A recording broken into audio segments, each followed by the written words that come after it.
La poesía filosófica y religiosa de Lorenzo, sus Laudi, representan un tercer matiz de su talento poético. Parecen muy influidos por Marsilio y en general por la tendencia platónica. Sus reflexiones aparecen penetradas de profunda piedad, de un sincero deseo de paz y singular clarividencia en los grandes problemas de la vida. Lorenzo se muestra aquí muy próximo a Pico de la Mirándola, siempre sediento de verdad. La salud de Lorenzo se resentía desde tiempo atrás. En 1492 se vio obligado a guardar cama. Sintiendo próxima su muerte, hízose conducir a su casa de campo de Carecci, donde antes que él habían acabado sus días muchos otros Medici.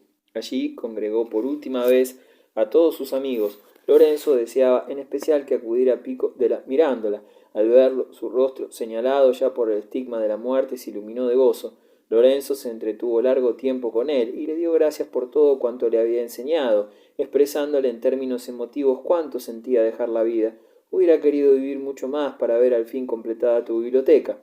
Lorenzo murió en abril de 1492. Con él se disipaba la época más gloriosa de la historia de Florencia y quizás de todo el Renacimiento italiano. Savonarola, la austeridad militante. Un dominico excepcional.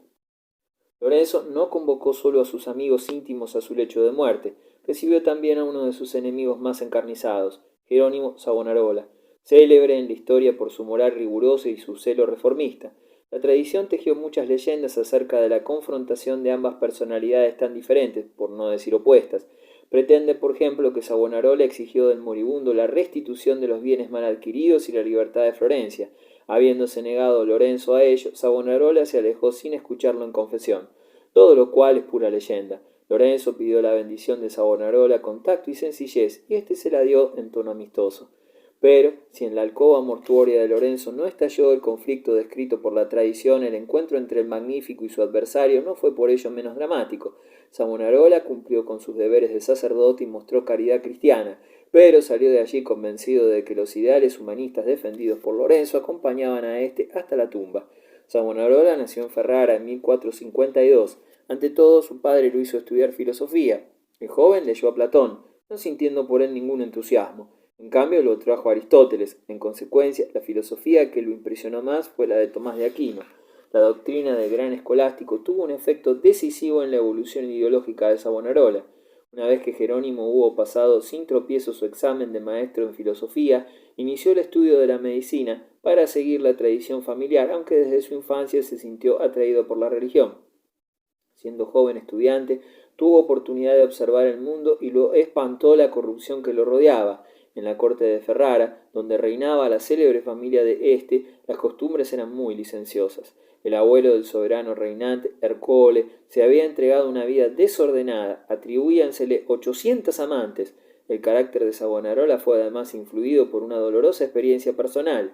Se había enamorado de una joven perteneciente a la ilustre familia florentina de los Strozzi. Cuando intentó pedir su mano, la joven le respondió altanera: ¿Cómo puedes imaginar que una Strozzi vaya a desposarse con un Savonarola? Tan desgraciada aventura incrementó el disgusto que Savonarola ya sentía por la vida mundana. Decidió interrumpir sus estudios de medicina para entrar en religión. En 1475 Savonarola partió hacia Bolonia, donde fue admitido en la orden de los dominicos. Una vez en el convento puso tanto ardor en el estudio de la teología que atrajo pronto la atención de sus superiores. Lo enviaron a la Universidad de Ferrara en 1479 para perfeccionar en ella su educación científica. 2 años más tarde fue trasladado al célebre convento de San Marcos, de Florencia. La elocuencia de la moralidad. Savonarola fue nombrado lector del convento florentino. Su misión consistía en explicar la Sagrada Escritura a los monjes y a los laicos que se interesaban en su estudio. Destacóse por la elocuencia de sus sermones. El joven dominico no cesaba de repetir que la iglesia debía ser purificada y renovada lo antes posible. Pero lo cierto es que el régimen entonces vigente en Florencia no podía apreciar el valor de tales prédicas, aunque es posible también que Lorenzo de Medici no deseara que el pueblo fuese dirigido por otra voz que no fuera la suya. Por una u otra razón, el joven reformador de San Marcos se enteró un día de que lo habían destinado a Ferrara y que debía abandonar Florencia inmediatamente. A Savonarola no le quedó otro recurso que obedecer, pero 3 años más tarde volvió al convento de San Marcos. Es posible que Pico de la Mirándola defendiera su causa. Esta vez Savonarola regresó con carácter definitivo. En 1491 fue nombrado prior de San Marcos e inició sus sermones en la Catedral de Florencia, donde el número siempre creciente de sus oyentes atestiguó bien pronto su influencia. Fustigaba sin descanso la impiedad de los florentinos y condenaba con pasión la filosofía puesta de moda en los últimos decenios, la filosofía del humanismo y del goce de vivir. Sus acusaciones se dirigían en especial contra las autoridades de la ciudad, que patrocinaban tanta corrupción mundana, y contra los sacerdotes, que no hacían nada por oponerse a ella. Savonarola se tornaba cada vez más temerario y se inflamaba de entusiasmo ante la idea de la santidad de la Iglesia de Dios. En modo alguno tenía intención de oponerse a la doctrina misma de la Iglesia. Su doctrina teológica se basaba en los escritos de Santo Tomás de Aquino. Savonarola no atacaba el poder terrenal del Papa, sino la forma excesivamente secular que este poder había adoptado en su época. Por todo ello, es injusto catalogar a Savonarola entre los precursores de la Reforma. Savonarola estaba íntimamente convencido de que Dios le ordenaba allanar el camino a una nueva reforma de la Iglesia. Se creía dotado de poderes extraordinarios, sobre todo de capacidad para leer en el porvenir. De hecho, Savonarola era más profeta que reformador y predecía acontecimientos concretos. Un poderoso dominador, un nuevo Ciro descendería de los Alpes para saquear y castigar Italia. Después, Florencia tendría un nuevo gobierno. Nada contribuyó tanto al prestigio de Savonarola como la realización de esta profecía, puesto que la predicción se hizo realidad en 1494, un año singularmente importante en la historia de Italia y de toda Europa. Complicaciones políticas en Italia. Al morir Lorenzo de Medici en 1492 había empuñado las riendas del gobierno su hijo, Piero el Joven.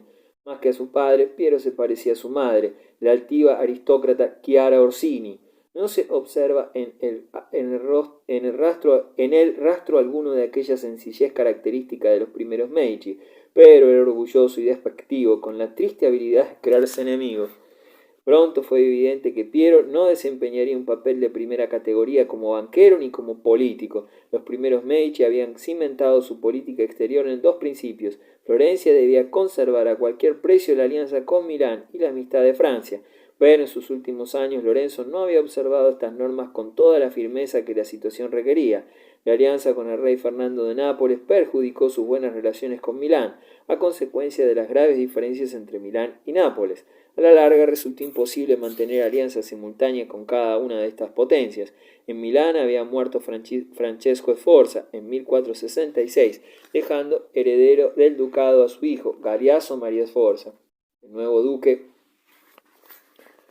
puso todo su empeño en convertir a su corte en la más brillante de Europa. Procedía de su madre la tendencia a cierta debilidad mental propia de los Visconti, la tara familiar que Galeazzo manifestó en forma de una crueldad realmente patológica. Asesinado en 1476 y proclamado duque de Milán su hijo menor, Gian, el poder había pasado en realidad a manos de Ludovico el Moro, hermano del soberano asesinado. Desde su juventud, Gian Galeazzo venía arrastrando una existencia disipada, bebía sin moderación. Sus desórdenes sexuales sorprendían incluso a sus contemporáneos, tan poco sensibles a tales escrúpulos. Ludovico impulsaba a su sobrino al vicio, ya que su propio poder quedaba así fortalecido, de forma que Ludovico pudo regir Milán bastantes años en el más absoluto desprecio de los derechos de su sobrino. Con su mujer, la alegre y altiva Beatrice de Este, llevaba en su corte una fastuosa y espléndida existencia. Pero Ludovico aprendería a su costa que nada es seguro en la vida. Gian Galeazzo se desposó con Isabel de Aragón, nieta de Fernando I de Nápoles, joven enérgica e inteligente, que no soportó mucho tiempo las humillaciones que Ludovico les hacía sufrir tanto a ella como a su veleidoso marido. Fue a quejarse su padre Alfonso. Este hijo y heredero de Fernando, hizo comprender a Ludovico que había sonado la hora de resignar el poder y devolverlo a su legítimo poseedor. Alfonso V, llamado el Magnánimo, hijo de Fernando de Antequera, monarca de Aragón y Cataluña, había conquistado Nápoles en 1443. Al morir, legó este reino a su hijo natural, Fernando, que gobernó Nápoles de 1458 hasta 1494, sucediéndole su hijo Alfonso, que solo ocupó el trono un año, 1494-1495. Al comprobar que sus advertencias resultaban inútiles, Alfonso concentró sus tropas, dispuesto a marchar contra Milán, y ante tan delicada situación, Ludovico el Moro solicitó el apoyo del monarca francés. Reinaba en Francia entonces Carlos VIII, hijo de Luis XI. Según un cronista, este soberano se parecía más a un monstruo que a un hombre. En realidad era un romántico, un soñador. En su juventud había escuchado embobado la bella retórica ampulosa en que se exaltaba hasta la exageración el papel histórico de los reyes de Francia, protectores oficiales del Papa y de la cristiandad, teorías más o menos ingenuas que debían ser realizadas en Italia. En otro tiempo la casa de Anjou había reinado en Nápoles, pero habiendo debido ceder su lugar a la dinastía aragonesa a mediados del siglo XV, sus derechos habían sido transmitidos a la corona de Francia, 1487. Carlos VIII decidió hacer valer tales derechos y se sintió con vocación a las grandes hazañas. Cuando hubiera sometido Nápoles, la ciudad dorada por el sol se pondría al frente de una cruzada y arrojaría a los turcos de Europa. La invasión francesa. En 1494 los ejércitos de Carlos VIII se pusieron en marcha, no hallando por parte alguna verdadera resistencia. Milán tributó a Carlos una grandiosa acogida. Las fiestas se sucedieron sin interrupción. Tras esta grata hospitalidad, el rey se dirigió a Florencia. La noticia de su llegada sumió a los habitantes en la más profunda consternación. Piero de Medici no sabía qué partido adoptar. Cuando los florentinos se persuadieron de que ni siquiera intentaría contener a los invasores franceses, su actitud se hizo tan amenazadora que Piero hubo de abandonar precipitadamente aquella ciudad que sus antepasados habían gobernado durante tantos años. El populacho saqueó su espléndido palacio. El prestigio de Savonarola se incrementó a medida que declinaba el de Piero. ¿Acaso no había demostrado ser aquel monje un verdadero profeta del Señor? En medio de la confusión general, el poder pasó por unos instantes a manos de Savonarola, el enviado de Dios, que cargó sobre sí la responsabilidad de negociar con Carlos, al frente de una delegación formada para darle la bienvenida, fuera de los muros de la ciudad. Al fin, el 17 de noviembre de 1494, el rey de Francia efectuaba su entrada en Florencia. Marsilio Ficino, gran humanista y director de la Academia Platónica, pronunció un discurso en su honor. Carlos no permaneció mucho tiempo en Florencia. Continuó su ruta hacia el sur, donde lo requerían sus grandiosos proyectos. Florencia experimentó entonces un cambio de régimen, según lo predijera Savonarola. Desapareció la forma política creada por los Medici y el gobierno volvió a ser democrático, al menos teóricamente, pues de hecho el prior de San Marcos reafirmó su dictadura sobre la ciudad. Fue a la sazón cuando Savonarola inició un período de reformas, soñando con transformar Florencia en una ciudad de Dios, una nueva Nazaret, desde donde la renovación religiosa se propagaría a otras regiones de Italia y de Europa. El reformador actuó con energía contra la corrupción de costumbres y la frivolidad de sus contemporáneos, y no retrocedió ante las medidas más extremadas. Observando la multitud de niños abandonados que vagaban por los caminos, a Savonarola se le ocurrió la idea de reclutarlos para que constituyeran la juvenil vanguardia de su movimiento, y una especie de policía infantil. Su plan superó todas las esperanzas. Un despertar religioso cundió entre la juventud abandonada. Los niños acudían en gran número a ingresar en el servicio de Dios. Una vez pronunciados sus votos, eran enviados a la población para iniciar en ella su obra, y así durante algún tiempo la exaltación religiosa y el fanatismo triunfaron en Florencia, mientras que fuera de la ciudad se desarrollaban importantes acontecimientos. Carlos VIII había entrado en Roma sin encontrar la menor oposición.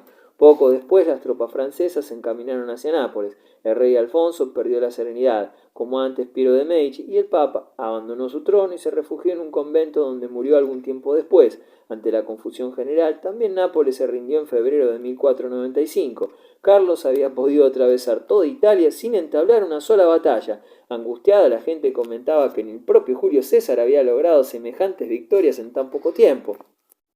Los franceses se retiran. La inquietud de los italianos ante los éxitos de Carlos VIII era compartida por el emperador Maximiliano I y por los reyes católicos, decididos a oponerse al avance triunfal de los franceses en Italia. En 1495 España, el emperador y varios estados italianos formaron una liga que logró expulsar de Italia a Carlos VIII, quien perdió todas sus conquistas. Tales acontecimientos reportarían consecuencias. Solo un estado italiano, aunque de los más importantes, había rehusado categóricamente adherirse a la alianza contra Carlos. Para el reformador florentino, Carlos VIII era un hombre providencial. Proclamaba en el púlpito en patéticos sermones que el mundo entero nada podría contra Carlos, el elegido de Dios, y al informarse el Papa Alejandro VI de su actitud, comprendió hasta qué punto era peligroso Savonarola.